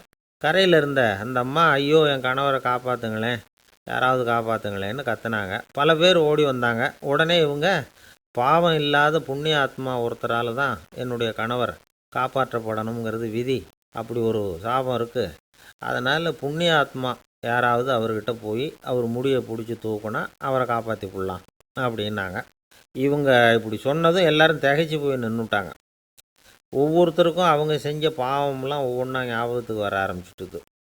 சரி, இதுக்கு நாம லாயக்கு இல்லை அப்படின்னு சொல்லி ஒதுங்கி போக ஆரம்பிச்சிட்டாங்க எல்லாம். இந்த சமயத்தில் யாரோ ஒருத்தர் வேகமாக ஓடி வந்தார். ஆற்றுல குதிச்சார். அவர்கிட்ட போனார், முடியை பிடிச்சார், தூக்குனார், அவரை காப்பாற்றி கரைக்கு கொண்டுட்டு வந்துட்டார். அப்படி காப்பாற்றின அந்த ஆளை இவங்க 2 பேரும் தனியாக கூப்பிட்டுக்கிட்டு ஒரு மண்டபத்துக்கு வந்துட்டாங்க. வந்து விசாரிக்கிறாங்க. நீ யாரப்பா அப்படின்னு கேட்குறாங்க. ஏதும் தெரியாத மாதிரி. நான் இந்த ஊர் அன்ன சத்திரத்தில் வேலை செய்கிற ஒரு சமையல்காரன் அப்படிங்கிறார். நீ வந்து கங்கையில் குளிக்கிறது உண்டான்னு கேட்டிருக்காங்க. நான் இந்த ஊர்லேயே தான் இருக்கிறேன், இருந்தாலும் தினமும் கங்கையில் குளிக்கிறது இல்லை, எப்போவாவது ஒரு நாள் அங்கே குளிப்பேன் அப்படின்னார். கங்கையில் மூழ்கி எழுந்திரிச்சா பாவம்லாம் தொலையும்னு சொல்கிறாங்க. அப்படி இருக்கிறப்போ அங்கே இன்றைக்கி கங்கையில் குளிச்சுக்கிட்டு இருக்கிறவங்கெல்லாம் தங்களை வந்து புண்ணிய ஆத்மாவா நினைக்கல. கங்கையில் குளிக்காத நீ உன்னை வந்து புண்ணிய ஆத்மாவா நினச்சி என்னை காப்பாற்ற வந்திருக்கிற, அது எப்படி அப்படின்னு கேட்டார். அதுக்கு அந்த ஆள் சொல்கிறான், கங்கையில் குதித்ததுக்கு அப்புறம் தானே உங்களை காப்பாற்ற போகிறோம். அப்படி குதிக்கும் பொழுது என்னுடைய பாவம்லாம் போயிருக்கும்ல, நான் புண்ணிய ஆத்மாவாக ஆயிருப்பேனே, அதனால தான் துணிஞ்சு வந்து உங்களை காப்பாற்றினேன் அப்படின்னா. கடவுளும் தேவியும் அவனுக்கு வந்து காட்சி கொடுத்தாங்களாம். இப்படி ஒரு கதை உண்டு. அதாவது கங்கையில் குளிச்சுக்கிட்டு இருக்கிறவங்களுக்கே தங்களுடைய பாவம் போகுங்கிற நம்பிக்கை பரிபூர்ணமாக இல்லை. குளிக்காத ஒருத்தனுக்கு அந்த நம்பிக்கை இருந்தது. அதனால் அவனால் கடவுளை பார்க்க முடிஞ்சுது. கடவுளை வந்து நாமளும் பார்க்க முடியுமா முடியாதா அப்படிங்கிற குழப்பம்லாம் நமக்கு வேண்டியதில்லை. நம்பிக்கையோடு வாழணுங்கிற உண்மையை மட்டும் இந்த கதையிலேருந்து புரிஞ்சுக்கிட்டால் போதும். ஏன்னா இந்த கதையை கேட்டுட்டு ஒரு நண்பன் குதர்க்கமாக ஒரு கேள்வி கேட்டான். ஏன் சார், கங்கையில் குளித்தா பாவம் போயிடும்னு சொல்கிறீங்களே, நான் எனக்கு வேண்டாத ஒருத்தனை அழைச்சிட்டு போய் கங்கையிலேயே தள்ளி விட்டுட்டு அதுக்கப்புறம் அங்கேயே முழுக்க போட்டுட்டு நான் செஞ்ச பாவத்தை வந்து அதுலேயே கழுவி விட்டுட்டு மறுபடியும் உங்ககிட்ட வந்துடுறேன்னு வச்சுக்கோங்க, நீங்கள் என்னை வந்து புண்ணிய ஆத்மான்னு ஏற்றுக்குவீங்களா அப்படிங்கிறான். ஆள் கொஞ்சம் அசந்தான் நம்மளே அங்கே அழைச்சிட்டு போனாலும் போயிடுவான். 1816 வருஷம் செப்டம்பர் மாதம் 11 பிரான்ஸ் தேசத்தில் உள்ள ஒரு மருத்துவமனை. அங்கே ஒரு இளம் டாக்டர் கொஞ்ச நாளைக்கு முன்னாடி தான் அந்த ஆஸ்பத்திரியில் புதுசாக வேலைக்கு சேர்ந்துருக்கிறார். அவர் பேர் ரெனே லெனக். அவர் அன்னைக்கு காலையில் அந்த மருத்துவமனையில் அப்படியே ரவுண்ட்ஸ் வந்துக்கிட்டு இருக்கிறார். வார்டில் ஒரு படுக்கையில் ஒரு இளம்பெண் படுத்திருக்கிறார். அந்த பொண்ணுக்கு இருதய நோயாக இருக்கலாம்ங்கிறது மற்ற டாக்டர்கள் சந்தேகம். அந்த காலத்துல ஒருத்தருடைய இருதய துடிப்பை தெரிஞ்சுக்கணும்னா நோயாளியின் மார்பில் டாக்டர் வந்து காதை வச்சு பார்த்து தான் தெரிஞ்சுக்கிறது வழக்கம். ஆனால் இந்த பெண்ணும் வந்து இளம்பெண், அந்த டாக்டரும் புதுசாக சேர்ந்துருக்கிறவர். அதனால் பரிசோதனை பண்ண தயங்கினார். கொஞ்ச நேரம் யோசனை பண்ணார். திடீர்னு ஒரு ஞாபகம் வந்தது அவருக்கு. அதாவது அன்றைக்கி விடியற் காலையில் தோட்டத்தில் அப்படி வாக்கிங் போயிட்டு இருந்தப்போ சின்ன பசங்கள்லாம் ஒரு மரக்கட்டையை வச்சு விளையாடிக்கிட்டு இருந்தாங்களாம். அதை இவர் பார்த்துருக்கிறார். அது என்ன விளையாட்டுனா, ஒரு நீளமான மரப்பலகை, அதில் ஒரு முனையில் ஒரு பையன் தன்னுடைய காதை வச்சுக்கிட்டு இருக்கிறான், மறுமுனையில் இன்னொரு பையன் அந்த மரப்பலகையை ஒரு ஆணியால் கீறிக்கிட்டு இருக்கிறான். ஒரு முனையில் ஆணியால் கீறும் பொழுது மறுமுனையில் காதை வச்சிருக்கிற பையனுக்கு அந்த சத்தம் துல்லியமாக கேட்குது. அந்த டாக்டருக்கு காலையில் பார்த்த இந்த விளையாட்டு ஞாபகத்துக்கு வந்துட்டுது. உடனே என்ன பண்ணார் தெரியுமா? ஒரு நீளமான காகிதத்தை எடுத்தார். அதை அப்படியே உருளை மாதிரி உருட்டினார். ஒரு முனையை அந்த நோயாளியின் மார்பில் இடது பக்கம் வச்சார், இன்னொரு முனையில் தன்னுடைய காதை வச்சார். என்ன ஆச்சரியம்! நோயாளியின் மார்பில் நேரடியாக காதை வச்சு கேட்குறத விட துல்லியமாக கேட்டுது இதய துடிப்பு. இதய துடிப்பு மட்டும் இல்லை, மூச்சு இழுத்து விடுறது, திரவ பொருள்களின் அசைவு, எல்லா சத்தமும் தெளிவாக கேட்குது. கிரேக்க மொழியில் ஸ்டெத்தாஸ் அப்படின்னா மார்பு, ஸ்கோப்பின் அப்படின்னா பார்ப்பதுன்னு அர்த்தம். அதனால் டாக்டர் ரெனே லெனக் தான் கண்டுபிடிச்ச கருவிக்கு ஸ்டெத்தஸ்கோப் அப்படின்னு பேர் வச்சார். அவரே வந்து முதல் மாடலையும் செஞ்சார். அளவு ரொம்ப பெருசாக இருந்தது, சுலபமாக எடுத்துகிட்டு போகிறது கஷ்டம், அது அவ்வளோ கஷ்டமாக இருந்தது அது. அதனால் அவரே அதை அப்புறம் 2 பிரிவாக தயார் பண்ணார். இது 2 துண்டையும் டாக்டர் தன்னோட கோட்டு பாக்கெட்டில் வச்சுக்கலாம், தேவைப்படுறப்ப எடுத்து ஒன்றா சேர்த்துக்கலாம். இப்படி தான் அவர் ஆரம்பத்தில் பண்ணார். தன்னுடைய இந்த கண்டுபிடிப்பை பற்றி அவர் ஒரு புத்தகம் எழுதினார். நிறைய விற்றுது, புகழும் பணமும் சேர்ந்தது. பணமும் புகழும் வந்து சேர்ந்தது மாதிரியே அவருக்கு ஒரு நோயும் வந்து சேர்ந்தது. அது என்ன நோயின்னு கண்டுபிடிக்கிறதுக்கும் அவர் கண்டுபிடிச்ச கருவி தான் உபயோகப்பட்டு தான். அவரே அதை கண்டுபிடிச்சார். அவருக்கு வந்திருந்தது காச நோய். 1826 வருஷம் ஆகஸ்ட் மாதம் 13 உலகத்தின் முதல் ஸ்டெதஸ்கோப்பை கண்டுபிடிச்ச டாக்டர் ரெனே லெனக் காலமானார். அவர் சாகிறதுக்கு முன்னாடி மரத்தால் செஞ்சு வச்சுருந்த ஸ்டெதஸ்கோப்பை தனக்கு வேண்டியப்பட்ட ஒரு டாக்டர்கிட்ட கொடுத்து, என்னுடைய சொத்துக்கள்லேயே ரொம்ப வசந்தது அப்படின்னு சொன்னாராம். அதுக்கப்புறம் 3 வெள்ளைக்காரங்க சேர்ந்து இந்த கருவியில் சில மாற்றங்களை பண்ணாங்க.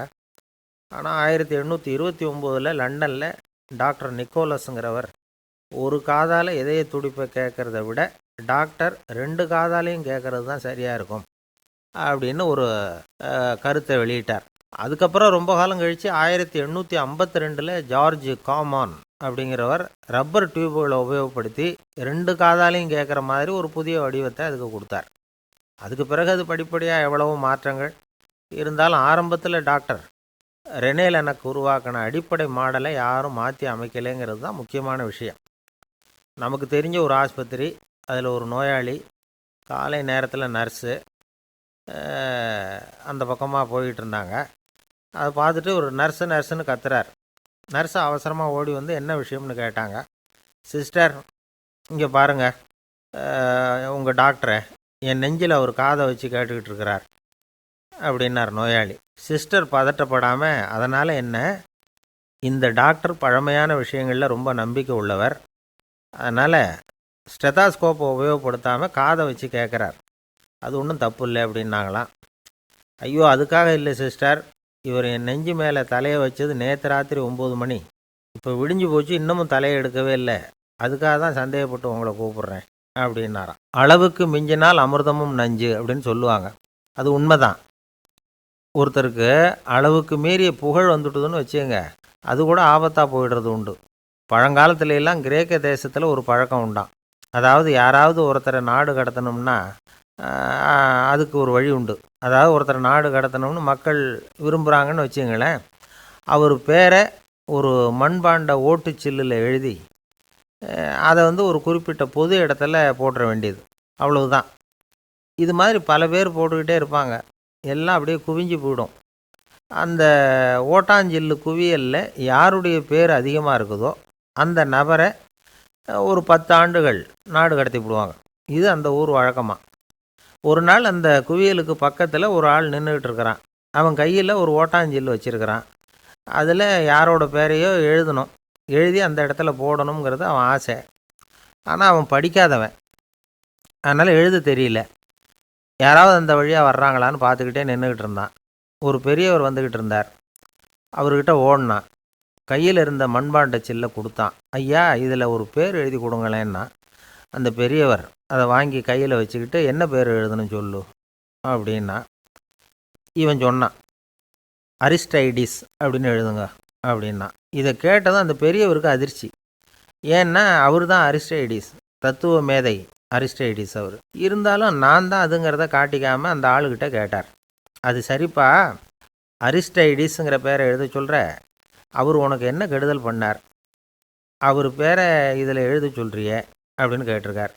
அதுக்கு இவன் சொன்னானா, அவர் எனக்கு எந்த கெடுதலும் பண்ணலை, அவரை நான் பார்த்தது கூட இல்லை அப்படின்ட்டுருக்கான். அப்புறம் எதுக்காக அவரை நாடு கடத்தணும்னு நீ ஆசைப்படுற அப்படின்னு கேட்டிருக்கார். இப்போ அந்த ஆள் சொல்கிறான், அரிஸ்டைடஸை பற்றி எல்லாரும் பேசுகிறாங்க, அவர் ரொம்ப நல்லவர், அவர் ஒரு பெரிய அறிவாளிங்கிறாங்க, அவர் ஒரு பெரிய வள்ளல், பேரறிஞர், இப்படி எல்லாரும் சொல்கிறத கேட்டு கேட்டு எனக்கு ரொம்ப அலுத்து போயிட்டுது, அதனால தான் வெறுப்பாயிட்டேன் அப்படின்னு நானும். இதிலேருந்து என்ன தெரியுது, நாம் நல்லவனாக இருக்கிறதுல ஒன்றும் இடைஞ்சல் இல்லை. ஆனால் நம்மளை நல்லவன் எல்லாரும் சொல்ல ஆரம்பிச்சிட்டாங்கன்னு வச்சுக்கோங்க, அப்போ இடைஞ்சல் ஆரம்பம்னு அர்த்தம்.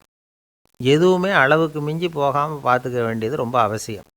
அளவுக்கு அதிகமாக ஆசைப்படாதவங்களில் ஆப்ரஹாம் லிங்கனும் ஒருத்தரான். அவர் ஒரு தடவை தன்னுடைய நண்பர்கள்கிட்ட பேசிக்கிட்டு இருந்தாராம். ஒருத்தர் கேட்டிருக்கார், ஒரு மனுஷனுக்கு கால்கள் எவ்வளோ உயரம் இருக்கணும் அப்படின்னு கேட்டாராம். இதுக்கு ஆப்ரஹாம் லிங்கன் சொன்னாராம், அது என்ன, இடுப்புலேருந்து தரையை தொடுற அளவுக்கு உயரம் இருந்தால் போதும் அப்படின்னாராம். என்னுடைய நண்பர் ஒருத்தர் ஆழ்ந்த சிந்தனையில் இருந்தார். என்ன யோசனை பண்ணுறீங்கன்னு கேட்டேன். தலைவர் ஆகணும்னு பார்க்குறேன், அதுதான் என்ன வழின்னு யோசிச்சுக்கிட்டு இருக்கேன்னார். நான் கூட அது மாதிரி யோசித்து பார்த்தேன், அதுக்கப்புறம் அந்த யோசனையை கை விட்டுட்டேன் அப்படின்னோம். ஏன்னு கேட்டார். அதுக்கான தகுதிகள் நமக்கு இல்லைங்கிறது புரியுது. அது நமக்கு புரியறத விட நம்ம விட மற்றவங்களுக்கு நல்லா புரிஞ்சு போச்சு. அதனால் பேசாமல் கம்முன்னு இருந்துடுறது தான் நல்லது அப்படின்னோம். தலைவர் ஆகிறதுக்கு தகுதிகள் வேற உண்டோ அப்படின்னு கேட்டார். அவர் யதார்த்தமாக தான் கேட்குறார். நாங்கள் உடனே எங்ககிட்ட இருந்த ஒரு புஸ்தகத்தை எடுத்து அவர்கிட்ட கொடுத்தோம். படித்து பாருங்கன்னு. தலைவர் ஆகிறதுக்கு என்ன வழி அப்படிங்கிறத பற்றி அதில் போட்டிருக்கிறாங்க. முதல் வழி என்ன தெரியுமா? ஒரு 4 பேர் முன்னாடி இல்லைன்னா ஒரு கூட்டத்துக்கு முன்னாடி நீங்கள் பேச போகிறீங்க. அப்போ எப்படி ஆரம்பிக்கணும்னா, உண்மையான புகழ்ச்சி, நேர்மையான பாராட்டு, இதோடு ஆரம்பிக்கணும். எடுத்ததுமே அது சரியில்லை இது சரியில்லைன்னு பேசிகிட்டு இருக்கக்கூடாது. மக்களை பார்த்து நீங்கள் தான் தப்பு பண்ணிவிட்டீங்க அப்படின்னு நேரடியாக சொல்லக்கூடாது. தவறு இருந்தாலும் அதை மறைமுகமாக ஏதாவது கதை சொல்லி அதிலேருந்து அவங்க புரிஞ்சுக்கிற மாதிரி செய்யணும். அடுத்தவங்க பண்ண தப்பு என்னன்னு அலசறதுக்கு முன்னாடி நீங்கள் பண்ணின தப்பு என்னங்கிறத பற்றியே பேசுங்க. எதுக்கும் நேரடியாக உத்தரவு போட்டுக்கிட்டு இருக்கக்கூடாது. இதை நீங்கள் செய்யணும் அப்படின்னு சொல்கிறதுக்கு பதிலாக நீங்கள் இப்படி செஞ்சால் எப்படி இருக்கும் அப்படின்னு கேள்வி மாதிரி கேட்கணுமா. இப்படி கேட்டால் அது உத்தரவு மாதிரி தெரியாதான். அடுத்தவங்க மரியாதையை காப்பாற்றுறது மாதிரி பேசணுமா. உங்கள் பேச்சு இன்னொருத்தரை அவமானப்படுத்துறது மாதிரி இருக்கக்கூடாதான். ஏன்டா இவங்கிட்ட போய் மாட்டிக்கிட்டோம்னு யாரும் நினச்சிடக்கூடாது. ஒவ்வொரு சின்ன வளர்ச்சியையும் பாராட்டணும். வெற்றி சாதாரணமாக இருந்தாலும் பாராட்டாமல் இருந்துடக்கூடாது. பாராட்டும் பொழுது தாராளமாக இருக்கணும். குறை சொல்லும் பொழுது கவனமாக இருக்கணும். வாய்க்கு வந்தபடி பேசிவிட்டா அதுக்கப்புறம் வகையாக மாட்டிக்கிட்டு முழிக்க வேண்டியிருக்கும். நீங்கள் பேசுகிறது இன்னொருத்தருக்கு ஒரு கௌரவத்தையும் மரியாதையும் உண்டு பண்ணுறது மாதிரி இருக்கணும். நீங்கள் பேசுகிறது அடுத்தவங்களுக்கு இருக்கிற கொஞ்ச நெஞ்ச மரியாதையும் எடுத்து விடுறது மாதிரி இருக்கக்கூடாது. உங்கள் பேச்சை கேட்டால் கேட்குறவங்களுக்கு ஒரு ஊக்கம் வரணும், உற்சாகம் வரணும். தவறு எதுவாக இருந்தாலும் அதை சுலபமாக திருத்திக்கலாம், சரி பண்ணிக்கலாங்கிறது மாதிரி இருக்கணும் உங்கள் பேச்சு. அடுத்தவங்களை சந்தோஷப்படுத்துங்க. உங்கள் யோசனையை கேட்டு நடந்துக்கிறதுனால அந்த சந்தோஷம் அவங்களுக்கு கிடைக்கணும். இந்த தகுதியெல்லாம் உங்ககிட்ட இருந்தால் நீங்கள் ஒரு சிறந்த தலைவராகலாம் அப்படின்னு அந்த புஸ்தகத்தில் போட்டிருக்கு. இந்த காலத்தில் தலைவர் ஆகிறதுக்கு வேறு சில தகுதிகள்லாம் கூட தேவைப்படுது. ஒரு புள்ள தன்னுடைய அப்பா கிட்ட, அப்பா உன்ன மாதிரியே நானும் அரசியலில் சேரணும், தலைவர் ஆகணும்னு ஆசைப்படுறேன். இன்னையிலேருந்து எனக்கு அரசியல் பாடம் கற்றுக் கொடு அப்படின்னு கேட்டிருக்கான். அவரும் சரின்னு சொல்லிவிட்டு ஒரு பெரிய ஏணியை எடுத்துகிட்டு வந்தாராம். ஒரு செவுத்தில் சாத்தினார். இந்த ஏணியில் ஏறி உயர போய் அங்கே பரன் மேலே இருக்கிற ஒரு புத்தகத்தை எடுத்துகிட்டு வாடான் இருக்கார். மகனை பார்த்து, அப்பா ஏணி ரொம்ப உயரமாக இருக்குது, நீ ஜாக்கிரதையாக இதை பிடிச்சிக்கோ, நான் ஏறி போகிறேன் அப்படின்னு நான் பையன். பயப்படாத, நான் பார்த்துக்கிறேன்னார் அப்பா. பையன் ஏணியில் ஏறினா உச்சிக்கு போனதும் அப்பா கையை எடுத்துட்டார். ஏணி அப்படியே சரிஞ்சுட்டுது. பையன் பொத்துன்னு கீழே விழுந்துட்டான். இடுப்பை பிடிச்சிக்கிட்டே எழுந்திரிச்சான். என்னப்பா இது, இப்படி என்னை ஏற விட்டுட்டு கையை விட்டுட்டியே, இப்படி கைவிடலாமா அப்படின்னு கத்தியிருக்கான். அப்பா நிதானமாக சொன்னாராம், அவசரப்படாதேப்பா, அரசியலில் இதுதான் முதல் பாடம், பெத்த அப்பனாக இருந்தாலும் அவனை நம்பாதே அப்படின்னு உபதேசம் பண்ண ஆரம்பித்தாராம். ஒரு சீன தேசத்து அரசர் இருந்தார். அவருக்கு வயசாயிட்டுது. அவருக்கு அடுத்தபடியாக அவருடைய புள்ள பட்டத்துக்கு வரணும், ஆட்சி பொறுப்பை ஏற்றுக்கணும். ஒரு நல்ல தலைவனுக்கு இருக்க வேண்டிய பண்புகள்லாம் தன்னுடைய மகனுக்கு இருக்கணும்னு விரும்பினார் அந்த அரசர். அதனால் இளவரசனை பக்கத்தில் இருந்த ஒரு குரு கிட்ட அனுப்புனார். இளவரசன் அவர்கிட்ட போய் சேர்ந்தான். அந்த குரு என்ன பண்ணார் தெரியுமா? இவனை பார்த்து சொன்னார், இதை பாருப்பா, நீ என்ன பண்ணுற, இப்போவே பக்கத்தில் இருக்கிற காட்டுக்கு போ, நடு காட்டில் போய் ஒரு இடத்துல உட்காந்துக்கோ. அங்கே என்னென்ன சத்தம்லாம் உன் காதில் விழுதுன்னு கவனித்து கேளு. உன் காதில் விழுந்த ஓசைகள் என்னென்னங்கிறத என்கிட்ட சொல்லு, அதுதான் எனக்கு தெரியணும், உனக்கு வேலையும் அதுதான் அப்படின்னு சொல்லி அனுப்பி வச்சுட்டார். இளவரசன் காட்டுக்கு போனான். குரு சொன்னபடியே ஒரு இடத்துல உட்காந்து கவனித்து கேட்டான். அதுக்கப்புறம் குருக்கிட்ட திரும்பி வந்தான். என்னென்ன சத்தம்லாம் கேட்ட அப்படின்னு கேட்டார் குரு. குருவே, காட்டில் நான் பறவைகள் சத்தம்லாம் கேட்டேன், மிருகங்களின் ஓசையையும் கேட்டேன், இதை தவிர இடி மின்னல் மழை இதுகளோட சத்தத்தையும் கேட்டேன் அப்படின்னா. குரு யோசனை பண்ணார், நீ இன்னமும் சரியாக கேட்கல, அதனால் மறுபடியும் காட்டுக்கு போ, கொஞ்ச நாள் தங்கியிருந்து கேட்டுட்டு வா அப்படின்னார். இளவரசனுக்கு ஒன்றும் புரியல. இருந்தாலும் குருவின் கட்டளையாச்சே, மறுக்க முடியுமா? உடனே அவன் மறுபடியும் காட்டுக்கு போனான். ஒரு இடத்துல உட்காந்தான். கொஞ்ச நேரம் உன்னிப்பாக கவனித்து கேட்டான். சில நாள் கழித்து குருக்கிட்ட திரும்பி வந்தான். குருவே, இந்த தடவை சில துல்லியமான சத்தங்களையெல்லாம் கேட்டான். தேனீ பறக்கிற சத்தம், நீரோடையின் மெல்லிய ஓசை, இதெல்லாம் கேட்டேன்னா. குரு சிரித்தார். நீ மறுபடியும் காட்டுக்கு போ, இன்னும் சில நாள் அங்கே இரு, முழுமையாக கவனமாக கேட்டுக்கிட்டு வா அப்படின்னு சொல்லி அனுப்பி வச்சுட்டார். இளவரசனுக்கு குழப்பம் அதிகமாயிட்டுது. ஒன்றுமே புரியல. மறுபடியும் காட்டுக்கு போனான். மௌனமாக ஒரு இடத்துல உட்காந்துட்டான். அப்படியே தியானத்தில் ஆழ்ந்துட்டான். சில நாளில் அவனுக்கு இதுவரை கேட்காத ஓசைகள்லாம் கேட்க ஆரம்பிச்சிட்டுது. இதைத்தான் நான் கேட்கணும்னு என்னுடைய குரு எதிர்பார்த்துருக்கிறாருங்கிறத புரிஞ்சுக்கிட்டான். உடனே குரு கிட்ட ஓடனான். குருவே, இந்த தடவை காதுகளுக்கு கேட்க முடியாத சில ஓசைகளை கூட என்னால் உணர முடிஞ்சுது. பூ மலருகிற ஓசை, சூரியனால் பூமி சூடாகிறப்போ எழுகிற ஓசை, காலை பனித்துளி இந்த புல்லுலாம் குடிக்கிற ஓசை, இது எல்லாம் என்னால் நல்லா கேட்க முடிஞ்சுது அப்படின்னா. குருவுக்கு இப்போ தான் திருப்தி ஏற்பட்டு தான் இளவரசனை பார்த்து சொன்னார், இதை பாருப்பா, இப்போ தான் நாட்டை ஆளுகிற தகுதி உனக்கு வந்திருக்குது அப்படின்னு சொல்லி அதுக்கு விளக்கமும் கொடுத்தாராம். எந்த அரசன் தன்னுடைய மக்களின் எதையும் பேசுகிற மௌன மொழியை, மௌன வார்த்தைகளை கேட்குறானோ அவன்தான் ஆள தகுதி உள்ளவன். எந்த அரசன் தன்னுடைய மக்களின் உணர்ச்சிகளை உண்மையாக உணர்றானோ அவன்தான் முதன்மையான அரசன். போலி வார்த்தைகளை மட்டும் கேட்டுட்டு பல மௌன ராகங்களை காதில் வாங்கிக்காதவன் அரசனே இல்லை. எந்த நாட்டில் எப்போ ஒரு அரசன் தன்னுடைய மக்களின் உணர்ச்சிகளை கேட்க மறுக்கிறானோ அன்னையிலேருந்தே அந்த நாடு அழிய தொடங்குது அப்படின்னு அர்த்தம். இதுதான் அந்த குரு இளவரசனுக்கு போதிச்சது. வாயால் பேசுகிறத மட்டும் கேட்டு ஏமாறக்கூடாது, உணர்ச்சிகளையும் கேட்குறதுல தான் மனப்பக்குவம் உண்டாகும். மக்கள் உணர்ச்சிகளை புரிந்து கொள்ளாத அரசர்கள் நீடிச்சிருக்க முடியாது. அது மாதிரி நாடுகளில் அடிக்கடி குழப்பம் தான் உண்டாகும். அப்படி இருந்தால் அடிக்கடி ஆட்சி மாறிக்கிட்டு இருக்கும். அப்படிப்பட்ட ஒரு தேசம், அங்கே ஒரு சிறைச்சாலையில் 3 கைதிகள் பேசிக்கிட்டு இருந்தாங்க. ஒருத்தன் சொன்னான், நான் இந்த நாட்டு ராஜாவை எதிர்த்து பேசிக்கிட்டு இருந்தேன், அதனால் என்னை பிடிச்சி கொண்டாந்து இங்கே போட்டுவிட்டாங்க அப்படின்னா ஒருத்தன். இன்னொருத்தன் சொன்னான், நான் இந்த நாட்டு ராஜாவை ஆதரித்து பேசிக்கிட்டு இருந்தேன், அதனால் என்னை பிடிச்சி கொண்டாந்து இங்கே தள்ளிவிட்டாங்க அப்படின்னா. அது சரி, நீ என்ன தப்பு பண்ண அப்படின்னு சொல்லி 3வது ஆளை பார்த்து இவங்க கேட்டாங்க. அதுக்கு அந்த ஆள் சொல்கிறான், நான் தான் இந்த நாட்டு ராஜா அப்படின்னானா. ஒருத்தர் அவசரமாக போய்கிட்டு இருந்தார். எங்கே போய்கிட்டு இருக்கீங்க அப்படின்னு கேட்டார் ஒரு பெரியவர். கடைக்கு போகிறேன் சார், சாமான் வாங்கிறதுக்கு அப்படின்னார். அங்கே போகிறதுக்கு முன்னாடி தெரிஞ்சிக்க வேண்டியதெல்லாம் தெரிஞ்சுக்கிட்டீங்களா அப்படின்னு கேட்டார் பெரியவர். கடைக்கு போய் காசை கொடுத்து ஒரு பொருளை வாங்கிட்டு வரப்போகிறோம், இதில் தெரிஞ்சிக்க வேண்டியது என்ன இருக்குது அப்படின்னார் அலட்சியமாக. இப்போ அந்த பெரியவர் பேச ஆரம்பித்தார். இந்த உலகத்தில் எந்த ஒரு செயலில் இறங்குறப்போவும் நாம் நல்லா ஆலோசனை பண்ண வேண்டிய விஷயம் 5 அப்படின்னார்.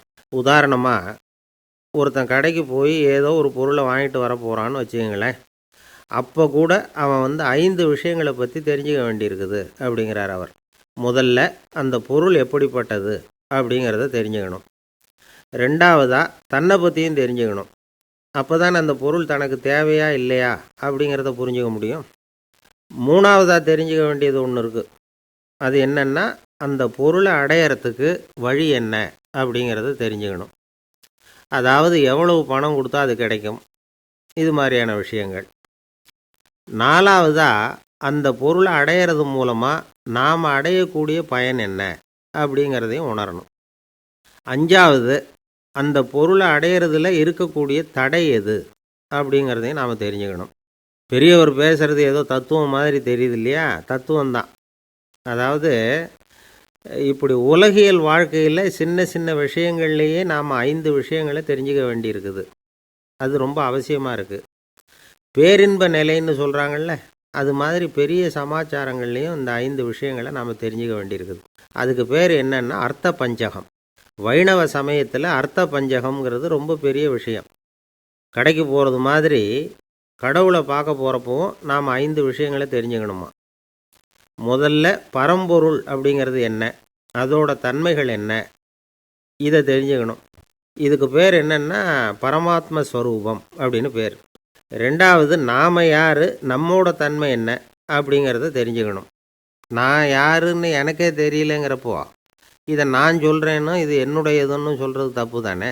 அப்புறம் 3வது விஷயம், பரம்பொருளை நாம் அடையிறதுக்கு வழி எது, இதை தெரிஞ்சுக்கணும். இது உபாய ஸ்வரூபம் அப்படின்னு பேர். 4வது விஷயம், நாம் அடைய வேண்டிய பயன்கள் என்ன அப்படிங்கிறத தெரிஞ்சுக்கிறது. இதுக்கு புருஷார்த்தம் அப்படின்னு பேர். 5வது, அந்த பயனை அடைய விடாமல் தடுக்கிற தடைகள் யாவை அப்படிங்கிறத தெரிஞ்சுக்கிறது. இது விரோதி ஸ்வரூபம். இதைத்தான் தடையியல் அப்படின்னு சொல்கிறாங்க.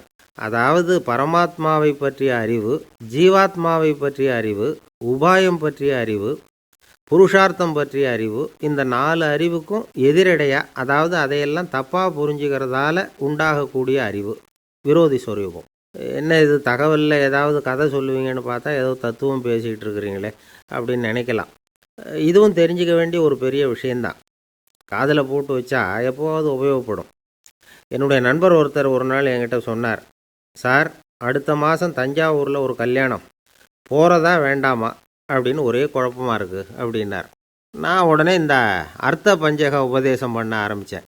அவர் எல்லாத்தையும் பொறுமையாக கேட்டுவிட்டு, சரி சார் நான் போகிறதுன்னு முடிவு பண்ணிவிட்டேன்னார். எப்படி இந்த முடிவுக்கு வந்தீங்க அப்படின்னு கேட்டேன். அவர் சொன்னார், சார் அந்த 2வது பாயிண்ட் ஒன்று சொன்னீங்களே, அதை புரிஞ்சுக்கிட்டதுக்கு அப்புறம்தான் இந்த முடிவுக்கு வந்தேன் அப்படின்னார். என்ன 2வது பாயிண்ட்டுன்னு? அதாவது தன்னை பற்றி புரிஞ்சுக்கணும் அப்படின்னு சொன்னீங்க. உடனே என்னை பற்றி புரிஞ்சுக்கிட்டேன், நான் யாருங்கிறது எனக்கு தெரிஞ்சுது, உடனே போகிறது தான் நல்லதுன்னு முடிவு பண்ணிவிட்டேன்னார். நீங்கள் யாருன்னு கேட்டேன்.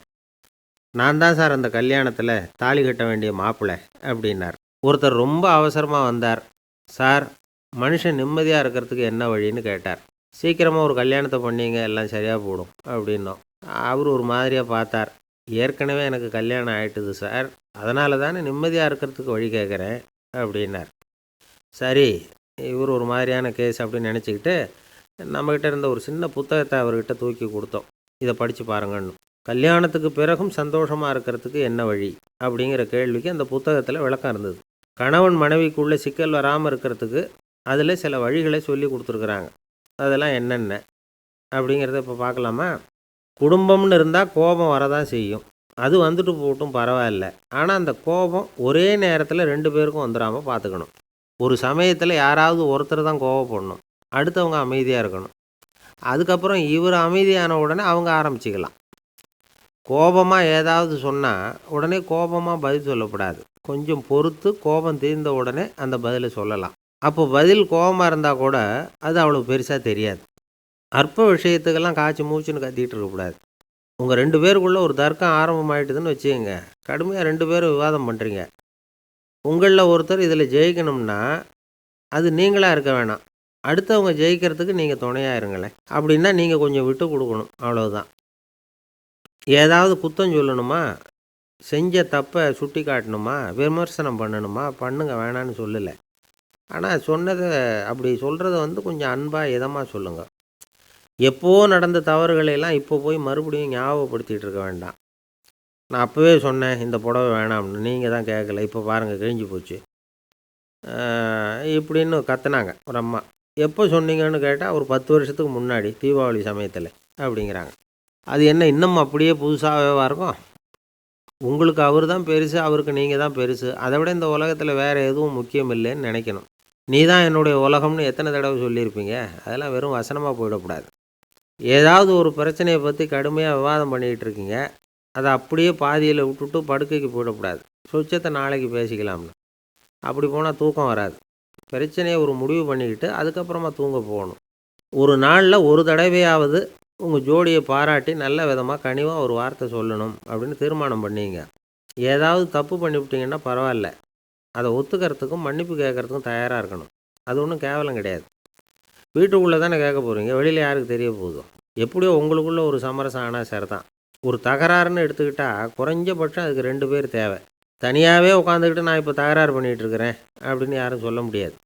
2 பேர் தகராறு பண்ணுறாங்கன்னா பொதுவாக அந்த 2 பேரில் யார் அதிகமாக பேசுகிறாங்களோ அவங்க பேரில் தான் தப்பு இருக்கும். அதை மனசில் வச்சுக்கணும். இதெல்லாம் தான் அந்த புத்தகத்தில் போட்டிருக்கிற வழிமுறைகள். இவ்வளவும் சரியாக வரலைன்னா அப்புறமா சொல்லுங்கள், வேறு புத்தகம் ஏதாவது இருக்கான்னு தேடுவோம். ஒரு கணவன் தன்னுடைய மனைவியை அழைச்சிக்கிட்டு ஒரு மனோதத்துவ டாக்டர்கிட்ட வந்தாராம். டாக்டர், எங்களுக்கு கல்யாணம் ஆகி 30 வருஷ காலமாக நாங்கள் ஒரு விஷயத்தில் கூட ஒத்து போனதில்லை அப்படின்னு ஆரம்பித்தார். உடனே அந்த அம்மா குறுக்கிட்டு, அது 30 வருஷம் இல்லை 32 வருஷம் அப்படின்னாங்களாம்.